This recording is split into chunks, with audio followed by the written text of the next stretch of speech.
We have quite a lot of issues to talk about and discuss. I want to bring in my guests here in studio. I'll start by introducing the one who's closest to me, and it's Ambassador Jack Tumwa. He likes to represent himself and the title to be a Kenyan who's representing the views of Wanjiku or Onyango. You're Wanjiku. But he also served in the ECK back back at the time that it was led by Kivuitu. We also have in our city center studio Dr. Njogu Barua, who's a former Gishugu member of parliament. Thank you for joining us. We're also expecting that Dan Manzo, who's the member of parliament from Makueni and also a lawyer, will be joining us as we proceed on with our conversation. Thank you very much, gentlemen, for joining us. All right, I'll start with you, Ambassador, and I just want to hear your general assessment of this situation that we find ourselves in. Without really going into the details, what are you feeling about this major political and constitutional crisis that we're looking at? Thank you, Betty, for having me in the studio. I'm feeling very bad. As an ordinary Kenyan, I think we're being betrayed. I have, from last night, listened to several legal experts giving what you can call interpretation of what is likely to happen. And the more I listen to them, the more I get worried as a Kenyan. Because it looks to me like we are not getting any proper legal interpretation of where we are and where we're heading to. The experts seem to interpret the law according to their party. And let me say that as far as I'm concerned, in Kenya, we don't have political parties. We have tribal parties camouflaged into the political party courts. And that is bad because it becomes very, very emotional when dealing with the any issues. So having said that, the legal experts I've listened to from yesterday to this morning, all of them are seriously polarized. It makes me wonder who is going to give us a way forward. Because if it continues like that, where is Wanjiku left? There is the legal interpretation, and we're wondering whether we are working according to the Constitution. I think really what we are left with in this country is that we have to catch the bull by the horns.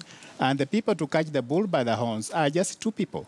That is President Kenyatta and Raila Amolo Odinga. Even with him withdrawing from They have to deal with this issue politically. Let's forget about the legality that we're thinking about. The betrayal for the Kenyan ordinary person is so serious that we are not going to stop it by going to court because of this serious polarization. There is always a way, there is another way of looking at it. Of course, I know Raila has withdrawn. And I think, in my view, really, he has withdrawn for very good reasons. Because these laws that were bulldozed into the National Assembly, they have been debated by one party. I think their third reading is today or something like that. And the president himself has said in uncertain terms that he is going to approve it when it goes up. You know, it becomes very, very divisive. And it does not add to the cohesion of this country. All right. I'd like to hear the thoughts of Dr. Njogu Barua joining us from our City Center studio. And you've heard what Ambassador has had to say about the situation that we find ourselves in. First of all, your reaction to Raila Odinga withdrawing from this repeat election. Yeah, thank you, Betty. And I would like, first of all, to associate myself with the position of the commissioner, that the country is not doing very well. And the two principles of the two coalitions we have hold the best chance of moving us forward. Right. On Raila Odinga's withdrawal from the race, it's not a very good thing for this country. Because, as I put it clearly before, the Supreme Court ruling was that you hold an election in the next 60 days. Yes. If you don't hold the election in the next 60 days, the scenario will be open to various forms of interpretations. People from Jubilee will interpret it on this side, and NASA will interpret it on the other side. Then we shall also lose direction as a nation. What I'm hearing from experts also is that the withdrawal of Raila Odinga is out of time. Because it was supposed to be within 3 days of nomination. And for this case, nomination to us is the day, which is 5th September when the Gazette notice was placed. So I think for the Jubilee side is that we move on because IBC, which is the referee, has not called off elections. So we move on campaigning, or Jubilee moves on campaigning, unless we hear otherwise from the IBC, which is actually conducting these elections. Right, and we're waiting to hear what IBC has to say. Yeah. But just going to a comment that you've made about Raila's withdrawal, don't you think maybe it's warranted? Because he says that, you know, there's no level playing field for all the candidates. That's him and Uhuru Kenyatta. It's not really a fair ground for him to even participate in this particular repeat poll. So why then should he participate in an election that he feels, you know, maybe the demands that he made were not taken into consideration? I think the demands, the problem with is the position of NASA and Raila Amolo Odinga is that they went to negotiations with irreducible minimum. So what they presented was not reducible to them. So that was not a good starting point for negotiations. The best thing was if they had brought the issues for consideration by all the parties. But when you go to negotiation in the firm position, then we shall not be moving forward. I think I also listened to him this morning as I was driving to work at Jambo Radio. And he seems to be having a lot of information about what happened on August 8th, which is not sharing with the public, about how votes were, voting was conducted. I think it's up to him now and up to NASA to come out clean and tell Kenyans, this is what I know, votes were stolen, and I won it this way, so that they can get a response from the other side. Because as far as you're concerned, the Supreme Court did not have a big issue with the figures. But then, well, how does that help, Ambassador? Because we keep, you know, cycling in this political environment that is not helping this country. That's what I've said, Betty, that we actually running around. We have made up our mind. We either belong to this party or this tribe, and nothing that comes from the other side matters to us. And it is the ordinary person who is suffering. It is a mwananchi who is having it very, very difficult because of this game by our political leaders. When my brother talks about going back with a law, what law is actually going to be operational? Because the court says there were some illegalities and irregularities. They said they therefore apportioned the blame, I think, generally to the IEBC. Right. The IEBC moved ahead and said, remember on the first, I think the first or second day, Jebkat came out and said, we recognize this and we are going to do some cleanup within the setup. And I think he moved to do that. I want to believe that he was under pressure not to do any internal changes. My question is, who was putting this pressure and in whose interest? If we left Jebkat alone with the IEBC as an independent party, as an independent institution, I want to believe that perhaps he would have done what was necessary and what was acceptable. Now, when we talk of these laws that are coming from the other side, as I say, I'm talking as a Wanjiku. These laws were conceived in State House. Let's say the truth as it is. They were conceived in State House. The members of Parliament were, the Jubilee members of Parliament were called at State House. They had a breakfast meeting, and I want to believe that they were briefed on how to go about enforcing these laws. This is why it is a no-go zone. They had been done. They have gone to Parliament, and the question of negotiation when it goes to Parliament was, I don't believe was there.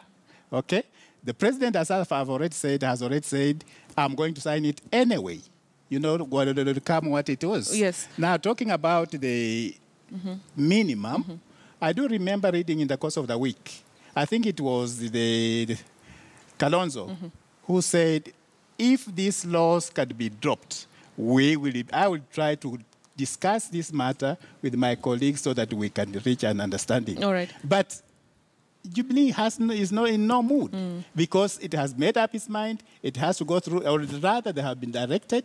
They have to go through these laws as they are. And as I keep saying, it is mwananchi who is suffering. It is the ordinary person up there. It is the patient who is looking for medicine in the hospital is not there, who is suffering when we are spending so much of our time in politics. It is going to be very expensive for the country. All right.